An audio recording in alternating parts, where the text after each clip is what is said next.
Je crois que c'est la consécration ultime pour un défenseur des droits de l'homme. Ceci déjà dit que IRA, depuis quelque temps, est devenue une organisation internationalement respectée, connue et appréciée, et son travail, malgré les difficultés qu'elle connaît dans ce pays, la non-reconnaissance par les organisations mauritaniennes, la répression dont ses dirigeants et ses militants font l'objet tous les ans, le fait qu'encore à la minute où je vous parle, 3 militants d'IRA en Mauritanie croupissent en prison, malgré tout cela, le monde reconnaît IRA, le monde accepte et accrédite le travail d'IRA en Mauritanie. Naturellement, nous nous en félicitons et nous pensons que IRA a déjà traversé les frontières depuis longtemps. Sur le plan pratique, ça permet à IRA d'être connu. Je crois qu'une consécration aux Nations Unies, une consécration au Congrès américain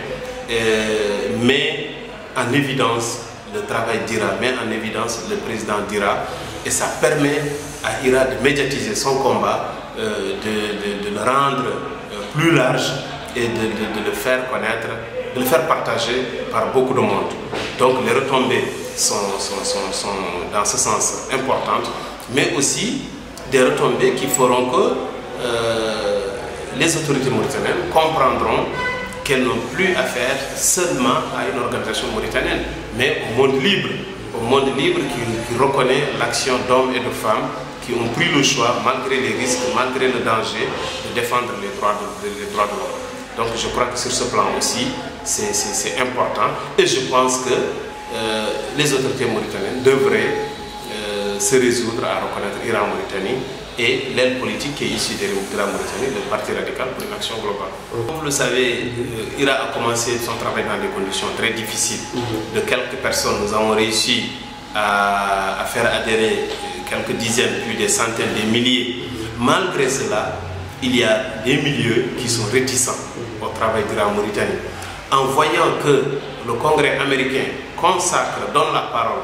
au président d'IRA en Mauritanie, je crois que ça va amener beaucoup de Mauritaniens à reconsidérer leur position et à comprendre que IRA, c'est une affaire sérieuse, c'est un projet sérieux avec lequel il faudra compter. Donc l'impact, je pense que sera que IRA aura plus de notoriété encore en Mauritanie. IRA n'est pas encore à son apogée, IRA aura encore à faire de l'ascension,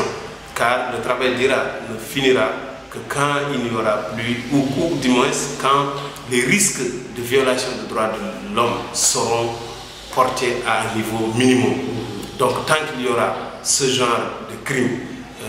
graves contre la dignité humaine, à savoir les